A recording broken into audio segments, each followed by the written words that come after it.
Guillermo Jaime Echeverri es un educador enamorado de la educación. Ha trabajado sin descanso en favor de la educación pública y de los principios de la reforma. Así como René venía del mundo de las ciencias jurídicas, Jaime viene de las ciencias de la medicina. Sin embargo, los ha unido siempre el deseo de ser profesores universitarios. Jaime fue decano de la Facultad de Medicina, no solo decano de la Facultad de Medicina, sino que fue rector de la Universidad de Buenos Aires. Y además siguió trabajando siempre, incansablemente, en favor de la educación. Doctor. Buenas tardes, muchas gracias por la invitación. Insisten en invitarme, cosa que agradezco. Como hizo René, que hizo una promesa al comenzar, que iba a ser muy breve, yo también voy a hacer una promesa. Voy a ser escandalosamente largo, así que quisiera que desde ya prepararan su ánimo para eso. Cuando se cumplieron 90 años de la reforma universitaria, esta fundación me invitó a escribir un texto que titulé en su momento El pasado renovado, única garantía de modernidad. Y lo hice usando una frase, esa frase que está tomada de La campaña, que es una novela de Carlos Fuentes, en la que el autor recrea la independencia de América del Sur. Y en esa novela tiene un párrafo que dice: ¿entenderían los patriotas sudamericanos que sin ese, su pasado, nunca serían lo que anhelaban ser, paradigmas de la modernidad? El pasado renovado es la única garantía de modernidad. Esa frase, que anteriormente había sido evocada por el rector Francisco de Lich también a propósito de la reforma universitaria, creo que resume admirablemente los imperativos de lo humano. Por un lado, la ineludible necesidad de reconocernos como herederos, es decir, la memoria. Y por el otro, el cambio, el llamado a renovar esa herencia recibida para construir el futuro. Ese imperativo de renovar el pasado constituye, en mi opinión, el estímulo para buscar en los principios del movimiento reformista el impulso para acometer la imperiosa tarea de renovar esa herencia para así mantenerla vigente. Hace más de 5 décadas, el rector de la Universidad de Buenos Aires, Ricieri Frondizi, lo señaló cuando dijo: cabe llenar hoy de contenido el grito juvenil de indignación y poner la reforma al día. Cada generación, haciendo ejercicio responsable de la imaginación, debe mantener vigente no ya las formas rituales, sino sus principios, y en base a ello preparar a la institución universitaria para enfrentar los desafíos que le plantean los tiempos de acelerados cambios que vive. Inclusive los protagonistas y los herederos de esa gesta del 18 han realizado a partir de entonces numerosas apelaciones a las generaciones que les han seguido para que continúen enfrentando esos desafíos que se plantearon en las universidades. Orgullosos del espíritu transgresor gestado en Córdoba, nos invitan a reclamar, como ellos lo hicieron, el ejercicio de la libertad y la rebeldía, alentando siempre en el imaginario estudiantil los atributos del estudio, de la inteligencia, así como del compromiso social. Uno de los protagonistas emblemáticos de la reforma universitaria del 18, Deodoro Roca, también estudiado por nuestro amigo Horacio Sanguinetti, señaló que esa gesta utópica actuó como levadura de procesos más vastos. Con la perspectiva del tiempo transcurrido, Roca dijo en el 36, la reforma es enlace vital de lo universitario con lo político, camino y peripecia dramática de la juventud continental que conducen a un nuevo orden social. Ese destino de epopeya, junto con su dimensión esencial de fermento de transformaciones, justifican el ingreso a la historia de la reforma de 1918.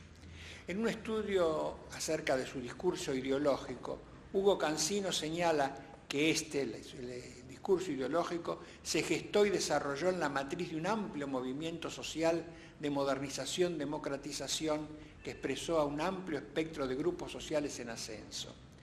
Otro de los actores de las jornadas del 18, Julio B. González, que ha sido recordado, señala que esas jornadas las explican la presión enorme de las circunstancias externas, porque la guerra, la revolución rusa y el radicalismo produjeron la crisis de todos los principios éticos y sociales y el fracaso de las clases dirigentes. La nueva generación nacía enarbolando la reforma universitaria y ambas, la generación y la reforma, eran impulsadas a la vida por una fuerza recóndita de renovación social que brotaba del fondo mismo de la colectividad. Eso es lo que decía González.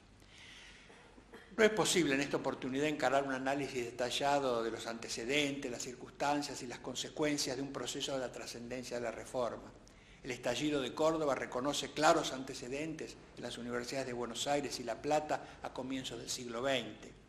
Pero mientras que en estas los conflictos se resolvieron mediante la negociación y el diálogo, en Córdoba, más que una reforma, lo que se inició fue una revolución. Los propios actores advirtieron precozmente que su accionar estaba en sintonía con las transformaciones profundas que la sociedad argentina experimentaba en los albores del siglo XX. Esa vocación de integración social ha sido claramente expresada, por ejemplo, una declaración periodística que Julio Iribarne, otro destacado reformista, realizó en 1921. Pienso que ha pasado ya el tiempo en que la universidad podía quedar como hasta ahora, cristalizada en una función única, ajena a la solución de todos los problemas que constituyen la vida misma de la colectividad, especie de quiste exótico dentro del pueblo que trabaja y se agita. Anticipándose en medio siglo a las revueltas estudiantiles de 1968, cuyo cincuentenario también se conmemora este año, la reforma produjo modificaciones sustantivas en la estructura de las universidades argentinas y americanas. En el manifiesto liminar de la reforma universitaria emitido por la Federación Universitaria de Córdoba el 21 de junio de 1918, por todos conocidos, legendario y encendido texto redactado casi en su totalidad por Leodoro Roca, se denuncia la existencia de un poder autoritario que genera un modelo de universidad incompatible con la democracia y la modernidad. También se advierte el intento de legitimar la revolución, así como de instalar a la juventud como sujeto histórico. Sobre todo, la voluntad de construir un poder democrático y de fundar una nueva hegemonía ética y espiritual. Allí los estudiantes señalan que la universidad se ha trincherado en un saber canonizado, rechazando los desafíos de la modernidad, excluyendo a las ciencias de su territorio e impidiendo el acceso al profesorado a los intelectuales y hombres de ciencia que representan el espíritu de los nuevos tiempos. Junto con esta idea de modernización y el propósito fundacional de esta nueva generación, se afirma el claro sentimiento de una identidad latinoamericana que habría de encontrar rápido eco en los países vecinos. La generación del 18 encaró un proyecto de cambio democrático profundo en la institución universitaria y se propuso acercarla a la sociedad civil. Se planteaba que la institución, más allá de formar profesionales, se preocupara por ofrecer a la sociedad intelectuales capaces de acometer la tarea de renovarla. Es imposible reseñar las múltiples dimensiones de un proceso de la riqueza y complejidad de la reforma universitaria que ha sido objeto de innumerables estudios académicos en la Argentina y en todo el mundo debido al carácter universal que adquirió el movimiento. Entre nosotros, Pablo Buchbinder ha analizado la reforma en el contexto de la historia de las universidades argentinas, comentando logros y fracasos de las propuestas que entonces formularon los promotores del movimiento y que influyeron en el quehacer universitario. Si bien con largos periodos de ocaso que acompañaron las convulsiones políticas que atravesó el país, la reforma estuvo vigente en nuestras universidades. En su medular y bien documentado estudio, Buchbinder describe al movimiento reformista, al que concibe esencialmente como un proceso de renovación de las élites dirigentes que se estaba produciendo entonces en la sociedad argentina y que se manifestaba en la ciencia, la política y la cultura en general. La mayor parte de los principios que forman parte del ideario reformista fueron expuestos en los proyectos de ley universitaria y bases estatutarias elaborados durante el primer Congreso Nacional de Estudiantes Universitarios. Ese congreso se celebró en Córdoba, del 20 al 31 de julio de 1918, convocado por la Federación Universitaria Argentina, que había sido fundada el 11 de abril de ese año. El movimiento estudiantil impugnaba las estructuras autoritarias de poder y exigía un cambio radical en los contenidos y métodos de enseñanza. Ello implicaba la aceptación del pluralismo filosófico, del ejercicio de la crítica, de la experimentación científica y de la autonomía de la universidad de la influencia eclesial como puntos centrales del ingreso de la institución a la modernidad. En esencia, proponían la coparticipación de los estudiantes en el gobierno universitario, la vinculación institucional de los graduados, la asistencia libre a clases, el ejercicio del profesorado libre, la periodicidad de la cátedra, el carácter público de actos y sesiones de los órganos de gobierno, la extensión de la universidad fuera de su recinto, es decir, la difusión de la cultura universitaria, la asistencia social a los estudiantes, el respeto a la autonomía universitaria y la apertura de la universidad al pueblo. Como bien lo señala Buchbinder, algunas de las reivindicaciones que se asocian con la reforma datan en realidad de periodos posteriores. Lo es el cuestionamiento a los aranceles universitarios, que fueron eliminados en 1950. Los estudiantes reformistas se negaban a suprimir los exámenes de ingreso a las universidades, como lo sostuvieron en numerosas ocasiones.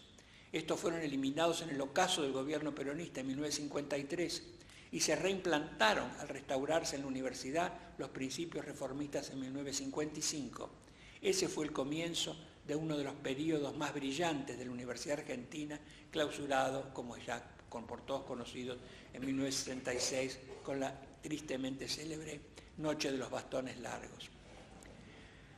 Rogelio Alanís, que ha realizado en los últimos años muy interesantes aportes al análisis no solo de la historia de la Reforma, sino también de su relevancia para la situación contemporánea, señala que lo que diferencia a la Reforma Universitaria de cualquier otra estudiantina fue su capacidad para fundar instituciones.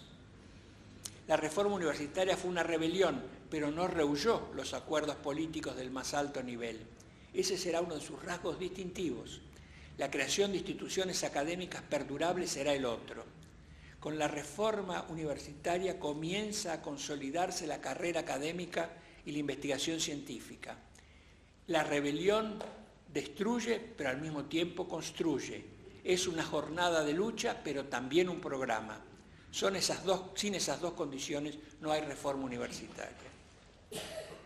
La historia ha demostrado que concretar las aspiraciones básicas de la reforma no ha sido una tarea sencilla, ya que, como es lógico, la universidad no quedó al margen de las azarosas circunstancias que vivió el país.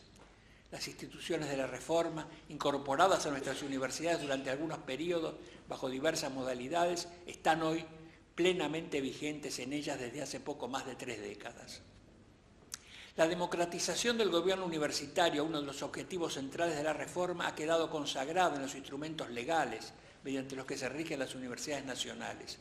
Sin embargo, son crecientes los cuestionamientos a la representatividad de los órganos de gobierno y de las autoridades surgidas de ellos, especialmente debido a la relevancia que han adquirido otros actores en la comunidad universitaria.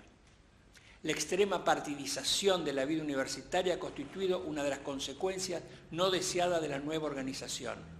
Un caracterizado profesor de origen reformista, el físico Enrique Gaviola, ya había señalado en 1931 que la universidad se estaba construyendo sobre prácticas más adecuadas a la vida del comité que a las de la academia. Decía, el profesor con voto comprometido deja de ser una persona de alto criterio académico y pasa a la categoría de afiliado y servidor de una camarilla electoralista. En la década de 1940, Osvaldo Loudet, que había presidido el primer Congreso Nacional de Estudiantes en 1918, señalaba que la reforma tenía ideales que han sido corrompidos por la política. En 1918 los estudiantes calificaban como repugnante el espectáculo que ofrecía la Asamblea Universitaria de entonces, un juicio que podría aplicarse a hechos que no son contemporáneos. Los profesores no pueden rehuir su responsabilidad en la situación de la universidad. Los concursos públicos para la selección de los docentes constituyen el mecanismo generalmente adoptado para la incorporación de esos profesores. Pero una creciente burocratización del sistema y en no pocos casos expresos intereses políticos de los grupos dominantes destinados a mantener un núcleo reducido de profesores para así conservar el poder, hacen que el trámite de muchos concursos se demore indefinidamente. Esto genera la designación discrecional de docentes interinos privados del pleno ejercicio de la ciudadanía universitaria. Asimismo, mediante la designación de los miembros de los jurados, no pocas veces se intenta, y se logra, conservar un perfil destinado a hacer efectivos acuerdos políticos. La participación de los graduados, inicialmente destinada a incorporar a los órganos de gobierno de la universidad la voz de los profesionales que actúan en el medio social, ha ido degradándose con el correr de los años. La necesidad de inscribirse en registros especiales para participar en las elecciones del claustro, unida al desinterés que demuestran muchos graduados en hacerlo, ha ido enrareciendo la naturaleza de esa representación. En no pocos casos, esta ha quedado restringida a aquellos graduados que desarrollan actividad en partidos políticos o, sobre todo, que representan intereses de grupo e inclusive personales en relación con las actividades destinadas a producir recursos que hoy llevan a cabo las universidades. El manifiesto Eliminar afirma en uno de sus párrafos que la juventud vive siempre en trance de heroísmo, es desinteresada, es pura, no ha tenido tiempo aún de contaminarse, no se equivoca nunca en la elección de sus propios maestros. Ante los jóvenes no se hace mérito adulando o comprando. La historia reciente muestra que esta visión romántica que los jóvenes estudiantes tenían de sí mismos no siempre se ha compadecido con la realidad. Si bien la participación estudiantil en el gobierno universitario surgió como un instrumento imprescindible para impulsar las transformaciones, no siempre cumplió con ese objetivo. En ese sentido, las generaciones mayores hemos demostrado en las últimas décadas una inusitada eficiencia docente en contaminar a los jóvenes con nuestros intereses de grupo y mezquindades personales, y no hemos dudado en hacer méritos adulando o comprando sus voluntades. Se ha alejado así la posibilidad de contar con un genuino factor de renovación en una institución que tiende por su propia naturaleza a resistirse a ella. Debido a nuestro ejemplo, las entonces. Una de las contribuciones más trascendentes del movimiento reformista fue el interés puesto en la articulación de las relaciones de la universidad con la sociedad mediante la promoción activa de la extensión universitaria. Originalmente esas actividades estuvieron destinadas a difundir las manifestaciones culturales y científicas generadas en las universidades con la finalidad de contribuir a conformar una conciencia nacional. Muchos proyectos exitosos fueron liderados por los propios estudiantes. Si bien en algunos casos logró conservar sus propósitos originarios, la extensión fue degradándose con el tiempo hasta convertirse, no pocas veces, en una oferta de actividades con escasa vinculación con la cultura universitaria y cuyo único objetivo pasó a ser el de reunir fondos para las arcas vacías de la institución, cuando no para los organizadores de esas pretendidas manifestaciones culturales. En uno de sus párrafos, el manifiesto Eliminar afirma: los métodos docentes estaban viciados de un estrecho dogmatismo, contribuyendo a mantener a la universidad apartada de la ciencia y de las disciplinas modernas. Las lecciones encerradas en la repetición interminable de viejos textos amparaban el espíritu de rutina y de sumisión. Esta es una dura crítica al atraso científico que caracterizaba a la universidad, junto con un claro propósito de modernización, de adecuación a los tiempos, como muy bien ha señalado René recién. Esa crítica a la orientación netamente profesionalista se encuentra presente en muchos de los documentos y posiciones de la época, como acertadamente lo hace notar también Buchbinder, que sostiene que la transformación de la universidad en un centro de investigación científica, a la par que ámbito de formación profesional, constituyó un principio que aglutinó al grueso de la dirigencia reformista y que se vinculaba plenamente con las orientaciones antiprofesionalistas. Son numerosas las evidencias que muestran que esta misma cuestión preocupaba a los reformistas del 18. Julio B. González destaca lo siguiente, dice: en nuestro país la universidad no ha sido hasta hoy sino una fábrica de profesionales, una oficina burocrática de expedición de títulos habilitantes para el ejercicio de las profesiones liberales. Nunca ha realizado una función científica o de cultura. Precisamente para poner énfasis en esa función, algunos destacados reformistas propusieron la separación del título académico de la habilitación profesional. El propio Julio B. González, a comienzos de la década de 1940, elaboró un proyecto de ley en tal sentido, pero esa iniciativa, obviamente, siempre encontró una férrea oposición en las corporaciones profesionales. Es indudable que los intelectuales que orientaban ideológicamente a la generación del 18 compartían una clara idea acerca del papel social y cultural que correspondía a la universidad. Lo ha expresado bien José Ingenieros cuando dijo: la misión de la universidad consiste en fijar principios, direcciones, ideales que permitan organizar la cultura superior al servicio de la sociedad. También Alejandro Korn, como señaló René, advertía que la universidad perdió entre nosotros la dirección de la vida intelectual. La cátedra se halla rezagada con relación al medio ambiente. En nuestros días, la amenaza externa a la universidad y a su autonomía sigue estando representada por la tentación de cosificarse, de convertirse en residencia exclusiva del mundo de las cosas, renunciando a esa misión de ser espacio de la idea, a perder esas conexiones entre la sociedad y la cultura. Signos de ese peligro son las características actuales de la formación, la especialización precoz, el desinterés por todo aquello que no sea considerado económicamente útil.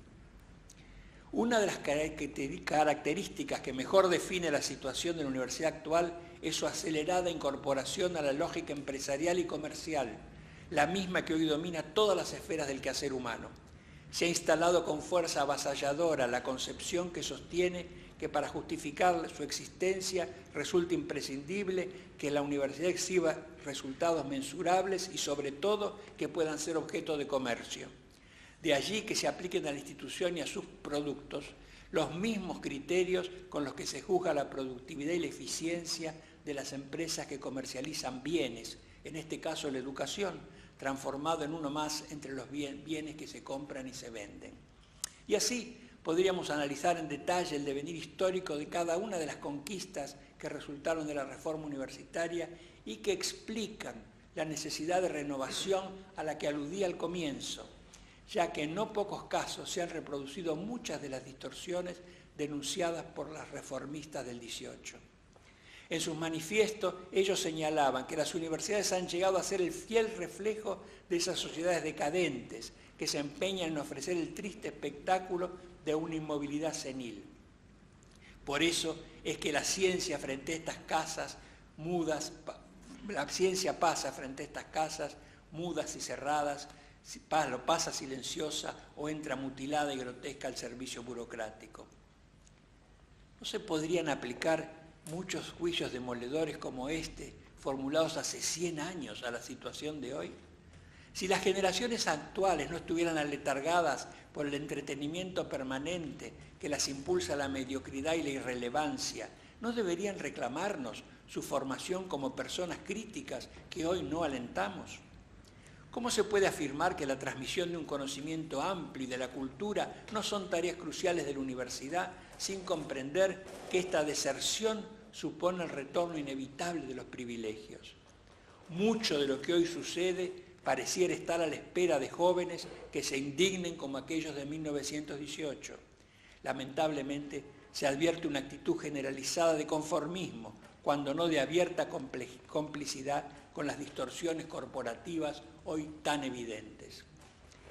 Para modificar este estado de cosas resulta urgente rediscutir la idea de universidad, asumiendo, como lo hicieron los gestores de la reforma, una propuesta osada de cambio inspirada en aquellos principios, pero adecuada a los desafíos del presente. Al cabo de 2 décadas de la reforma, en 1936, Deodoro Roca afirmó: la reforma universitaria fue todo lo que fue. No pudo ser más de lo que pudo. Dio de sí todo. Dio pronto con sus límites infranqueables. No se puede responder del mismo modo a un entorno que tanto ha cambiado. Entonces, en el 18 había 10.000 estudiantes en 3 universidades. Hoy hay más de 2 millones en más de un centenar de instituciones. También señala Lanís una idea interesante. Dice lo siguiente: la reforma universitaria siempre será interpelada en nombre del cambio y la transformación. No es estatua, no es un monumento, es inspiración. rebelión, reflexión e inteligencia. Esa misma idea fue admirablemente expresada por José Luis Romero cuando dijo: ser reformista es estar insatisfecho. Nadie quiere una universidad reformada, se quiere íntimamente una universidad reformista en trance de reforma. Yo diría, dice Romero, que el más genuino significado de la reforma radica en la dimensión de su perpetuidad. Una universidad en perpetua reforma es el anhelo del universitario inquieto y moderno de nuestros días. Otra de las muy inspiradas contribuciones de Alanís ha sido el señalar que la reforma universitaria produjo tres grandes actores culturales: el movimiento reformista, el intelectual reformista y el ciudadano reformista. El movimiento reformista, que da lugar a diferentes lecturas e interpretaciones acerca de un proceso que convoca a liberales, socialistas, conservadores y libertarios. El intelectual reformista, que se construye en la República Universitaria, que reivindica los fueros de la inteligencia y el derecho a la rebelión ante todo tipo de injusticia. Y el ciudadano reformista, formado en los ideales del que hoy calificaríamos como progresismo político en clave liberal democrática. No siempre se recuerda, lo acaba de hacer René recién, no siempre se recuerda que lo que pretendían los estudiantes de Córdoba era estudiar más y mejor, cuando sostenían que las universidades han sido hasta aquí el refugio secular de los mediocres, la renta de los ignorantes. Querían estar a la altura de su tiempo histórico, sabían que es desde el conocimiento que se proyecta la universidad. Aunque hoy se declamen estos propósitos, la realidad desmiente ese compromiso con el saber, esa convicción de que solo estudiando y conociendo más se puede servir mejor a los altos ideales del progreso social. Los estudiantes de Córdoba querían una universidad moderna, seria y exigente. No basta declamar la importancia de la creación de conocimiento, es preciso adquirir con esfuerzo las herramientas necesarias para hacerlo. La mayoría de quienes llevaron adelante la reforma fueron destacados intelectuales, productos de la lectura, la reflexión y el debate serio, desprovistos de eslóganes, ansiosos de incorporarse a un mundo en profunda transformación. Honrarlos hoy es asumir similares responsabilidades en la formación personal, superando la alarmante mediocridad y manifiesta falta de cultura que hoy se advierte en los claustros. Para ello es posible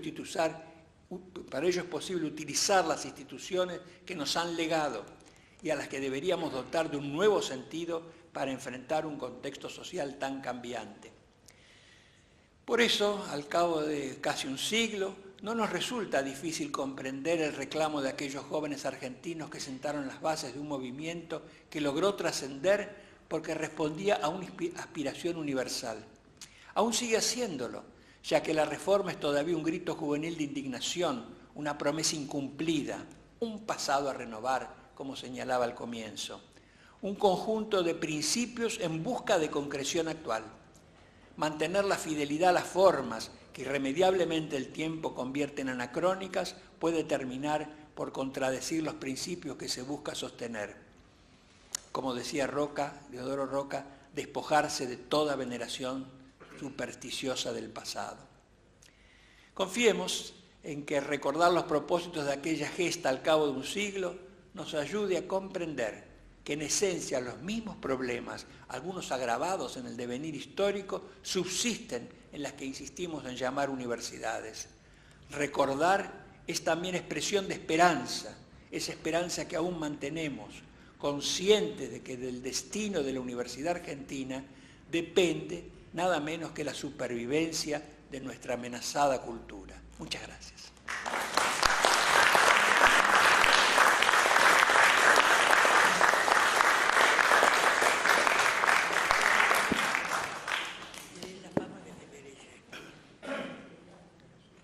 Bueno, con este aplauso hemos agradecido la magnífica exposición de ambos oradores y vamos a invitarlos a compartir una mesa que generalmente realizamos después de estos actos. Hoy nos reuniremos en el Centro Asturiano, en la calle Solís 475, que ahí vamos a poder conversar y además